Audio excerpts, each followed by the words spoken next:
Saya pribadi berpendapat, saya yakin dia itu korban pembunuhan. Gak mungkin ada orang melakban dia sendiri sampai mati. Beliau Pak Siswanto, Pak penjaga kosan tuh menjaga privasi penghuni situ, dia nggak mau ngetok atau bagaimana, karena pikirnya istirahat tengah malam sampai pagi. Nah pagi pun ditelepon lagi, makanya dia minta backup dari temannya untuk bisa memvideokan.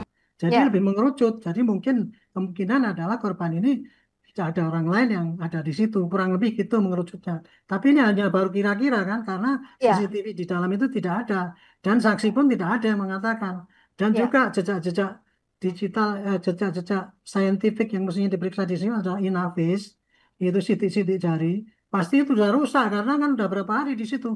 Ya, kami ngecek kondisi kamar, kami lihat semua bagaimana bentuknya, kami cek plafonnya, kami cek saluran airnya, kami juga cek kasur. Dan yang nggak kalah penting adalah kami cek posisi kunci. Jadi posisinya slotnya terkunci, ya slot manualnya terkunci, yang hanya bisa dibuka dan ditutup dari dalam. Kompolmas kan sempat bertanya kepada tetangga kamar yang bersangkutan, apakah ada suara yang mencurigakan di saat peristiwa itu terjadi atau di saat terjadinya kematian yang bersangkutan. Lalu tetangga yang bersangkutan tersebut menyampaikan bahwa tidak ada suara yang mencurigakan di malam itu. Oke. Jejak aja kagak ada yang ditinggalin sama sekali. Sidik jari aja kagak disisain selain sidik jari yang bersangkutan. Masih mau ngasih cek sound pada saat eksekusi sih. Kompolnas bagikan foto bagian dalam pintu kos Arya Daru. Ada 2 kunci di pintu dan slot, Pak. Aduh. Kalau masalah kunci mah udah umum kan ya Pak. Biasanya di rumah-rumah lain juga atau di kosan-kosan lain juga kayak gitu. Ada kunci yang pakai kunci bisa dicopot tuh. Beliau Pak Siswanto, Pak penjaga kosan tuh menjaga privasi penghuni situ, dia nggak mau ngetok atau bagaimana, karena pikirnya istirahat tengah malam sampai pagi.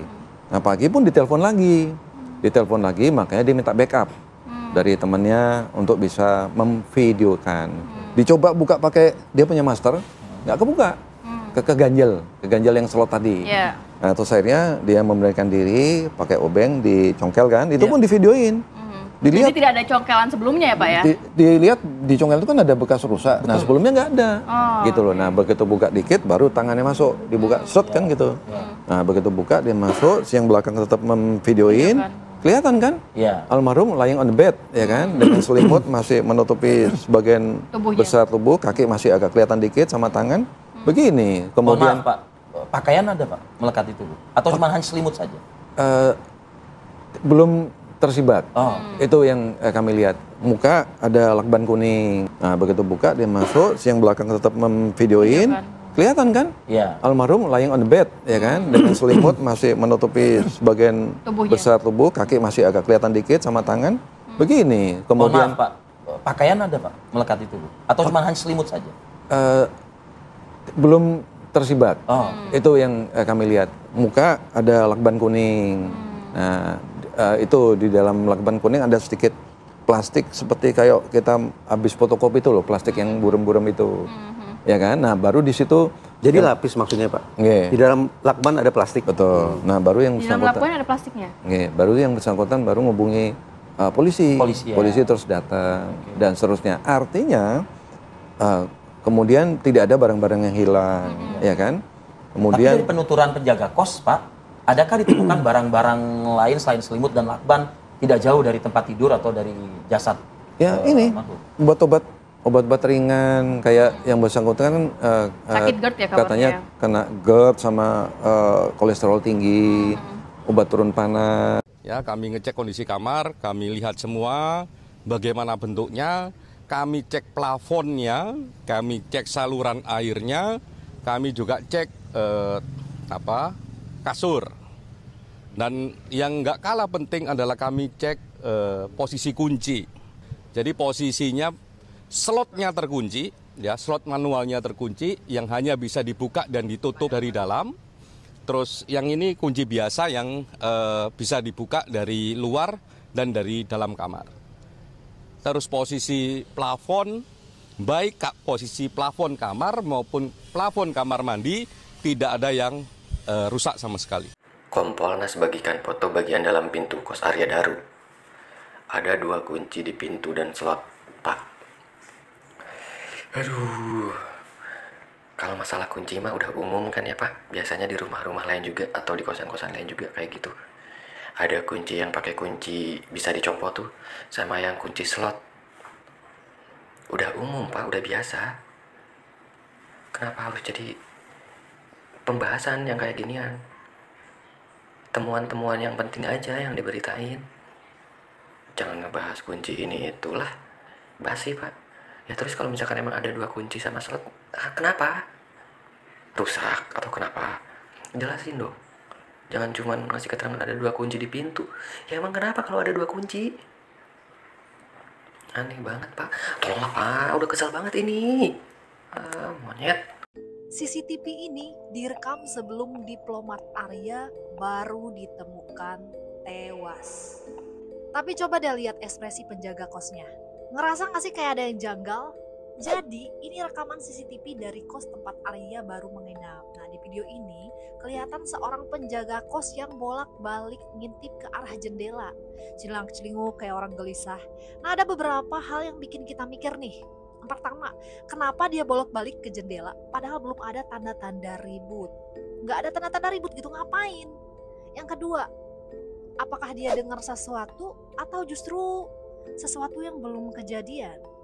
Lihat detik ini baik-baik di CCTV-nya nih. Tiba-tiba geser. Nah pertanyaannya, siapa yang geserin dan kenapa?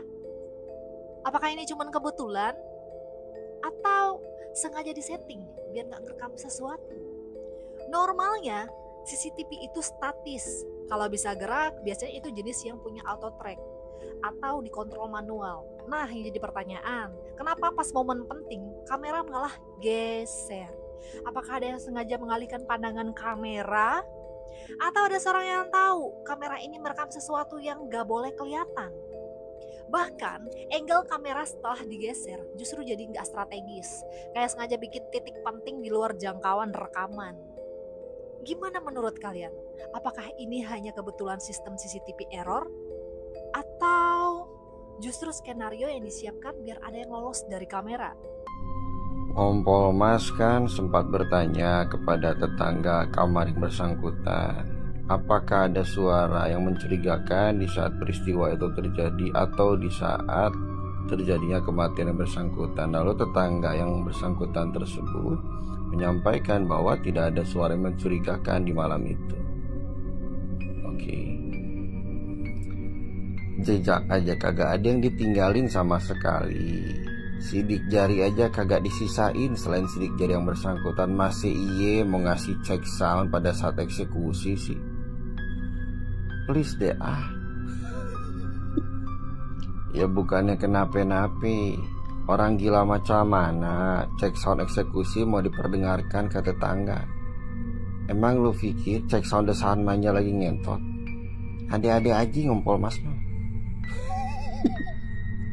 Biji mane mau ada suara yang mencurigakan kalau cara yang digunakan, metode yang digunakan adalah silent treatment.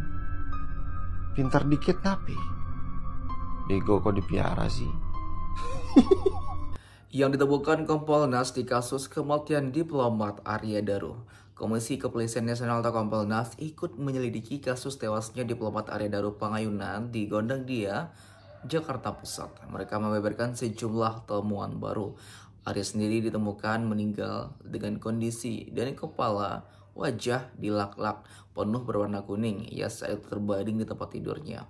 Kompolnas bertemu keluarga almarhum diplomat Arya Daru Pangayunan di Yogyakarta Minggu 21 Juli 2025. Pertemuan itu menjadi bagian dari pendalaman atas kematian Arya yang ditemukan tewas di Gondang Dia, Menteng, Jakarta Pusat. Komisioner Kompolnas Khairul Anam mengatakan timnya datang untuk mendalami sejumlah hal krusial, mulai dari kronologi hingga latar belakang korban. Kami hari ini, hari Minggu, kami sedang berada di Jogja.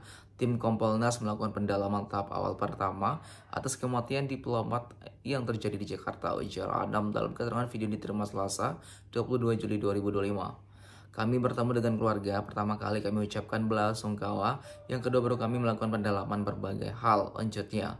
Menurut Anam, salah satu fokus utama pendalaman adalah mempertegas kronologi waktu dan aktivitas korban.